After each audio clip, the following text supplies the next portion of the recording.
Welcome back to WagerTalk TV. I am Kelly Stewart at Kelly in Vegas on Twitter, joined by Ralph Michaels at CalSportsLV. Ralph, exciting times. College football seems so far away, but we know it's right around the corner. Right now, teams would be playing their spring games or getting prepared to do so. We mentioned in another video that teams did start practicing and then before the NCAA put a kibosh on it, so maybe some teams have a little bit of edge there. But with all this free time, I've got time to finally start my own power ratings. We know that I've spoken in the past that it's just too daunting. I don't have the time, especially when I have guys like you that I can be like, hey, Ralph, what do you make this backup quarterback? And help me with some of my media endeavors. So, Ralph, I'm going to let you have the floor. My first question, though, for you is, when you make power ratings, how much of last year do you bring into account to this year? Kelly, I think that's the secret. If you have a solid set of power ratings, you're not taking 130 teams and just randomly trying to put them in a 1 to 130 list. What I do, and I think what most people do, is you take a final power rating from the year before, and you're doing plus minuses relative to what the team is bringing back compared to last year, what the team is bringing back relative to 2 years, what the recruiting rankings were, what the stats were, what the turnovers were, what the yards per game were, what the close wins were. So you're not starting fresh, but if you have a final set of power ratings, you're just translating them into this year, trying to decipher all the information, and you're getting a starting number. So number one is find yourself a set of power ratings from last year. I'm going to mention some sources. The Gold Sheet has power ratings in their newsletter. I put mine up at WagerTalk. StatBox has free power ratings. Our good friend Kenny White has a great set of power ratings. So there's a bunch of power ratings out there. And I'm not saying use mine because they're the best. But what I'm saying is if you are brand new to doing power ratings, find a few sources, get yourself an average of where you want to start. And it's a great place to take from last year, take the Gold Sheet College Football Spring Guide that we did, and start making your own set just to get used to it and try to work that process out when we get into August. All right, Ralph, let's go over some of the basics, some of the things that you put into your power ratings that you'd recommend our listeners start with. Well, Kelly, when we're doing videos or on Twitter, how to do power ratings is basically one of the most popular questions we get. You know that. So we just want to break it down. First, I'm going to say this. In a normal college football season, it's usually about a 50 or a 55 point gap from the best team to the worst team. Which is why we see Alabama favored by 55 over some of these absolutely atrocious teams they play. And those are FCS teams, so those are sometimes even weaker than the 55. But basically, Sure. When I'm going into the season, I set it in my mind about a 50 or a 55-yard edge. Now, I will say this. There are always going to be teams that outperform what you expect, and there's always going to be teams that are worse down the stretch because of injuries that the season just tails off. I always start my best team at 100. And why do I do that? Well, for me, it shows that this was the team when I'm making my number in the summer. Then I can compare one team from one season to the next. When I know LSU last year ended at 108, I know they were 8 higher than my best team in my mind in my summer expectations. Last year, UMass was horrendous. The season there were suspensions, there were injuries. UMass ended at 32. So that means there was a 76-point difference at the end. So if I was having LSU play UMass in a bowl game, I would have made him a 76-point favorite. So it shows you that. Which is just insane. It's just an insane number. If LSU were motivated, I would think they cover that number in last year's team. That's how good I had. So again, Wow. Those were last year's numbers. And again, those are when things are going great or when things are going poor. But when I'm setting them up, I usually set them up from 100 to about, depending on how bad that worst team is, in that 45 to 55 range. Second thing, when I'm translating power ratings from one season to the next, I only do one conference at a time. Because when I'm comparing MAC teams or Big Ten teams, I know top to bottom how good they were to finish the year. When we're talking LSU and UMass, that 72 number is very theoretical. But when I'm talking Ohio State and Minnesota, I know they just played. So I have a legitimate number on where those teams finished relative to my power rating. So when I'm breaking down numbers, I break down one conference at a time. I do the best team in the conference to the worst team in the conference, and then I go through the entire process step by step for that conference. Then when I'm done with each conference, then I start intermixing the conferences and looking where I would compare the teams. Obviously, I have my ending number, and I'm going to look, okay, we know Ohio State, Alabama, Georgia's are going to be at the top. And then when we get to the bottom of the Big Tens, where does the MAC start fitting in relative to this? Would I lay this many points with this team? And I start breaking them down individually. So that's just the basics of my thought process from start to beginning.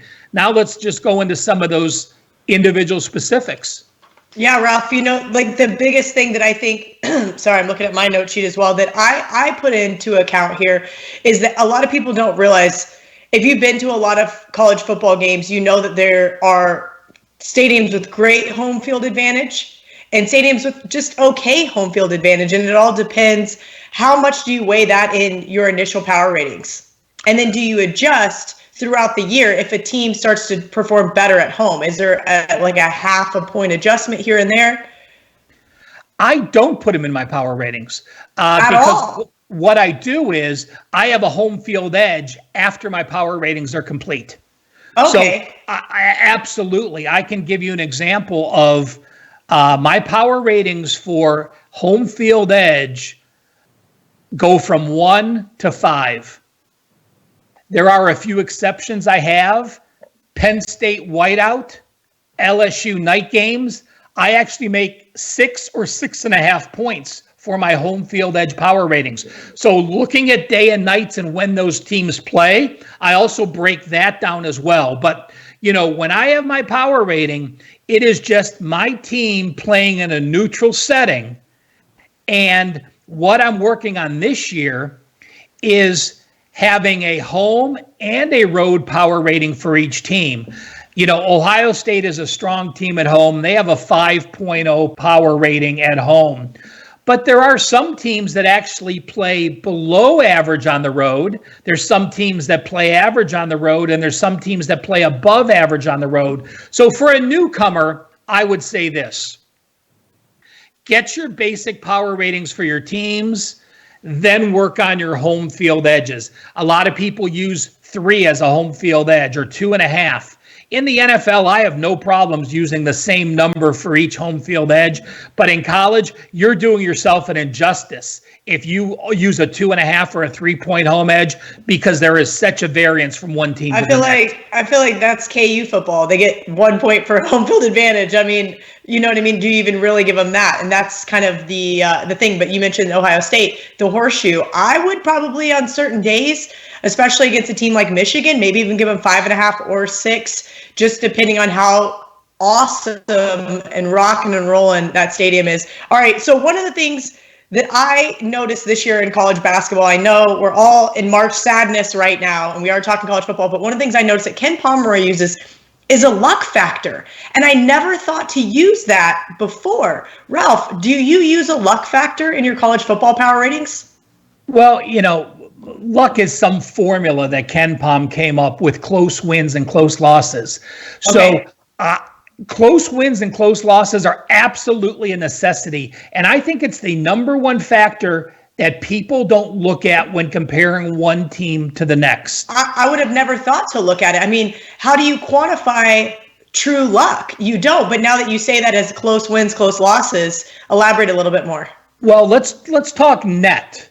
Okay, so we're talking net positives or net negatives. So let's say you are a net 3 close wins plus 3. That means you might have had 4 close wins by a touchdown or less and 1 close loss by a touchdown or less. So you're plus 3. Right. Teams that are plus 3 or more have gone down 80% of the time the next season in their record. That simple. Wow. If you were +3 close wins, your record fell the next year 80%. If you were 2 or more net close losses, you improve 77% of the time. Again, if you're going to take one thing out of this, look at the schedule, look at the close wins, look at the close losses, figure out the difference the team had, and that will translate into more success or negatives. Now, I'm going to go one step further, Kel, and say this. You can simply go through a schedule and say 1 by 7, 1 by 7, 1 by 7, lost by 7, lost by 7. When I am finalizing my power ratings in August, I actually go through game by game. And let's say a team only lost by 2, and that would be a close loss for most people. In theory, yes. If the opposition scored a touchdown with 2 seconds left, that is not a close loss to me because they couldn't have actually won the game. So there's a simple formula for people to use as a novice. But if you're doing it wholeheartedly as part of a career or looking at it as an investment, take it to one step further, go through each of those games and find out which ones truly are close wins and close losses. That's a very good point, Ralph, because backdoor covers happen all the time. It doesn't mean that a team is not power rated the same. It just means that they didn't care in the last 13 seconds to give up a late touchdown. Okay, one of the other things that we talk about a lot as far as power ratings go is turnovers. Some of these teams are turnover machines, and some of these teams are advantageous, especially on defense certain years, and they take advantage of these turnovers. How much do you weigh turnovers, and how important are they to your power ratings? Boy, those that follow me on Twitter at CalSportsLV, you know that last year I was all over the San Francisco 49ers in the NFL. They were minus 26 turnovers. That was the second most in the last 20 years in the NFL. What happened? What kind of season did they turn it around? We know what kind of season they had. In college football, if you are plus 11 or more turnovers, that's it. Just looking at turnovers only, you were weaker 65% of the time the next year because you were fortunate getting those turnovers. Do you have a list of those teams handy? I do. The ones that were minus 12 or more: Akron, New Mexico State, NC State, Rutgers, and Kansas. Wow. Now, teams that those were the negative teams. Teams that were a minus 11 or more improved 67% of the time. So we have a 67% and a 77% 20-year record saying if you're plus 11 or more turnovers, you're likely going to decrease your record. If you're minus those turnovers, you're likely going to increase your record. Now, just like I talked about in close wins and close losses, there are good teams that practice turning the ball over, that have elite athletes, and are always plus turnovers. So you have to exclude those teams. Alabama, plus 18 turnovers last year, plus 6 the year before, plus 14, plus 10, plus 10. So you have to look back at what a team has done and don't put them in that category, actually giving them a minus if they're that type of an elite team that can their team. Plus turnovers every year. They're a turnover machine. Why? Their defense has NFL players. Their coaches are NFL caliber coaches. They teach how to take away the ball, and it's a coached process. So again, two things I wanted to start with this video that people most often don't look at: close wins, close losses, and turnovers. One more that I'm going to throw out there that aren't on most stat sheets are defensive and return touchdowns. Your Kansas State team. Yes. 5 return touchdowns last team. Now, Josh Youngblood will be back. He returned 3. He was a freshman. Is he going to return 3 touchdowns? I highly doubt it. You're not going to kick to him. You're not going to get those return touchdowns. That would make sense. Illinois, another team we're looking at that last year. Why was Illinois so successful? Exceeding expectations. Good grief. Okay. You were minus 149 yards in conference play was Illinois, but they were 4-5 in conference play. Why? They had 6 defensive touchdowns. Are you going to have 6 defensive touchdowns? There's no way in hell Illinois is going to have 6 defensive touchdowns the next year. Yeah, so, there's going to be Illinois fans in the comments here wanting to bet you on that one. I agree with you. You know what? I will take 6 defensive touchdowns are incredible. I mean, your elite defensive team, your best defensive teams in the country often don't have 6 defensive touchdowns. So, those are 3 things. We're going to get into some regular numbers now to look at. But those are the 3 outliers that people don't look at from one season to the next that are very important when you're trying to do your plus minuses from one year to the next. Now let's go to the guide, Kel. Absolutely. We'll go to the guide. So you mentioned a bunch of people to start the show, and I think that I agree. I've seen all these power ratings. I particularly use yours and Kenny White's, and I kind of fuse them together just as a personal thing, just to kind of keep things not so biased, so to speak. But when someone is starting with your numbers, that you carry them over from last year, you start building them in. When they go to make their numbers, what do they need to be doing each and every week? Oh, well, when most people are going to say this, I think Kenny would agree. I think most people that do power ratings, what you do is you're making a number where you think the line should be against the spread. Right. Then when the game's getting played out, you're adjusting week to week on how your team performed. Now, if you're a novice, I'm going to say this. You don't worry about your teams do not get adjusted by what the Vegas line was and how much a team covered by. Your adjustment needs to come by the difference in your number. So let's say it's early in the year, and I have Ohio State a 20-point favorite over Western Michigan. Let's say the Vegas number is 14, okay? If Ohio State won by 14, most people would leave their power rating number the same because Ohio State pushed against Western Michigan, and the power rating number was right. I don't do that. My power rating number was 20. So if Ohio State only won by 14, I don't care what the Vegas number was. I'm going to downgrade my number a bit, and I'm going to raise Western Michigan's number. So you're doing a little of both. You're decreasing one, you're increasing one. In that same note, I'm going to go to 2.0 now. If you're doing this for a living, if you're doing this as your investment, you are not looking at the final score and making your power ranking adjustments. I basically look at the score after 3 quarters.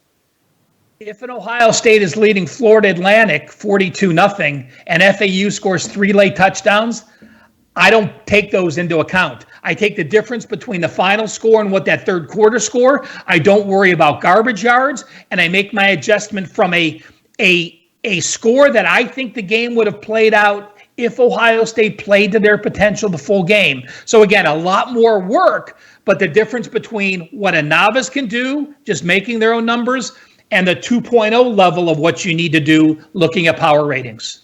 I think that's a very great example because you're right. There are so many teams that I think Ohio State was at least like a 30-some point favorite in that game. And obviously FAU came back to cover late when Ohio State was playing second, third string guys. That's something you have to take into consideration. You don't want to downgrade too much. And I also think one thing that I've learned, at least as far as power ratings go and as far as sports betting goes in general, is being too emotional.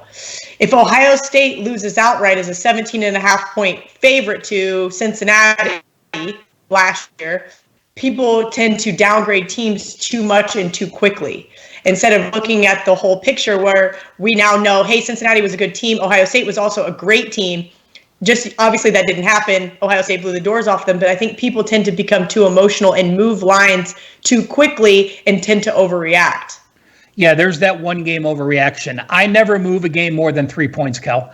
Okay. If Ohio State were upset against, Purdue like they were a few years ago, I would move Ohio State down 3. I would move Purdue up 3. Your number, if a team really, now that is if a team is playing in a letdown situation without injuries.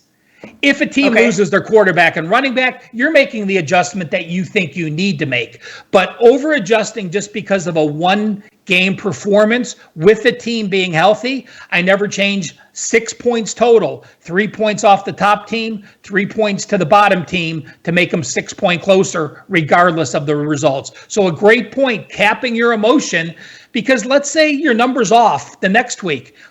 You know, as we're making these changes, every time I make a change in my Excel file, I have a note for that week. Moved Ohio State only down 3, even though they lost by 26 as a 20-point favorite. We'll check next week. Now, if they lose again, then you're looking back at your last week notes, and perhaps you're making another adjustment, a mid-season adjustment, which is fine.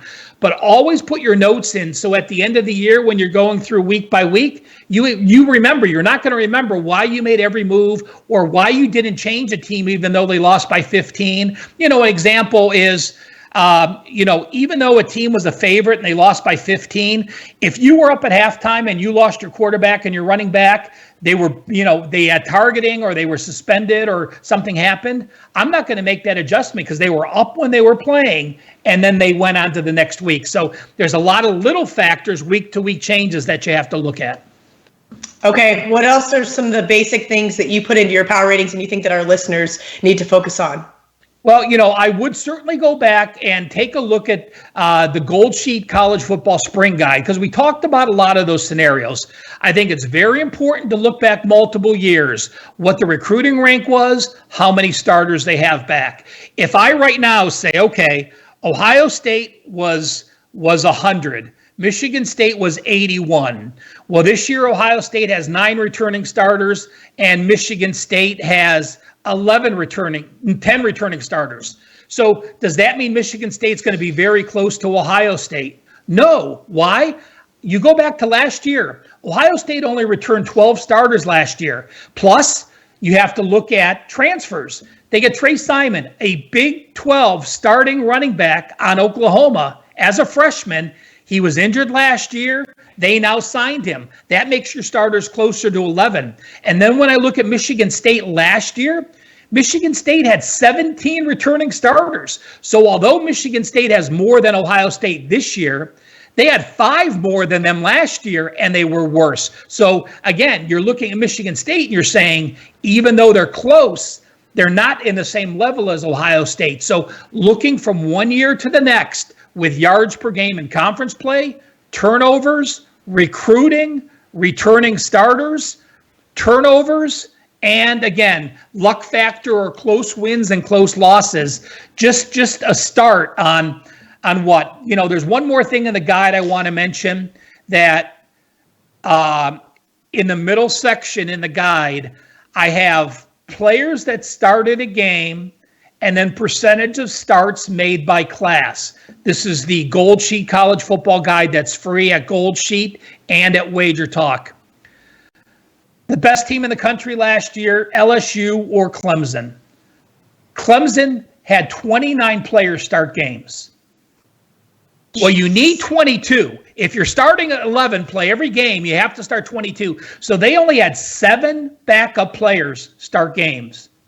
BYU had 52 players start games. So your entire first string started, your entire second string started, and 8 players from your third string started. Think about the difference in those starts. So I have the health of last year by how many started, and then an important factor, how many freshmen and sophomores started. If you had young kids play, those kids are going to improve.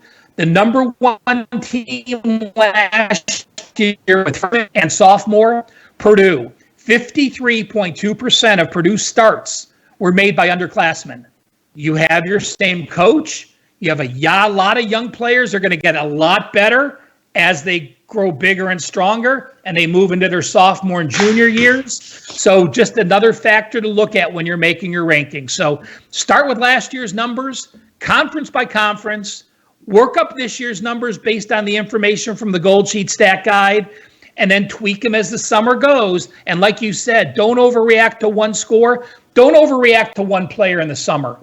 One player or transferring. I mean, we're seeing a lot of guys in the transfer portal right now, and I think that people tend to overreact to that as well. You know, you have to remember, if you're going to add that transfer in, that leave the same thing out. You know, and so often I hear, they lost a starter. Well, a lot of times you're going to hear they lost a potential starter.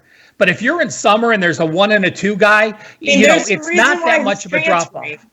Yeah. The one thing I will say are cluster injuries. That's the biggest thing you have to look at from week to week. When you have multiple offensive linemen hurt, or multiple receivers hurt, or multiple DBs hurt, those are a big effect where I'll make an adjustment of multiple players out for a game-by-game situation for the week-to-week changes in the power ratings.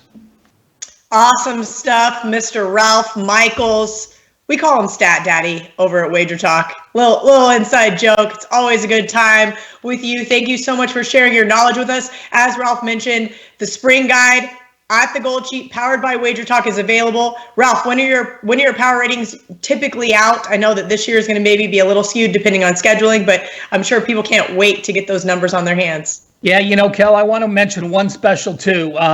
You know, these are trying times and a lot of people are out of work, and we're not trying to hard sell anyone. But I actually had a couple people reach out to me and say, hey, do you have any super early bird specials? So yeah, you know, I came up with one. NFL on WagerTalk, 4 straight years, 4 winning seasons. College football, 4 straight years, 4 winning seasons. College football in the NFL, normally $12.95. If you go to WagerTalk, use code RM600. I'll give you $600 off. You're getting college and the NFL for $6.95. Just a special to talk about. My power ratings this year, once everyone gets in camp and we know who's healthy and who's still there, I'll then put out my power ratings. And Cal, in August, let's just go through. We'll go through a conference or a division and just break down 5 teams on how I did their power ratings from last year to this year. We'll take it to the next level with a 2.0 power rating video in the summer. I love that. That'll get me caught up for college football season. It'll be my Ralph cheat sheet. Thank you guys for tuning in, and we'll see you here shortly.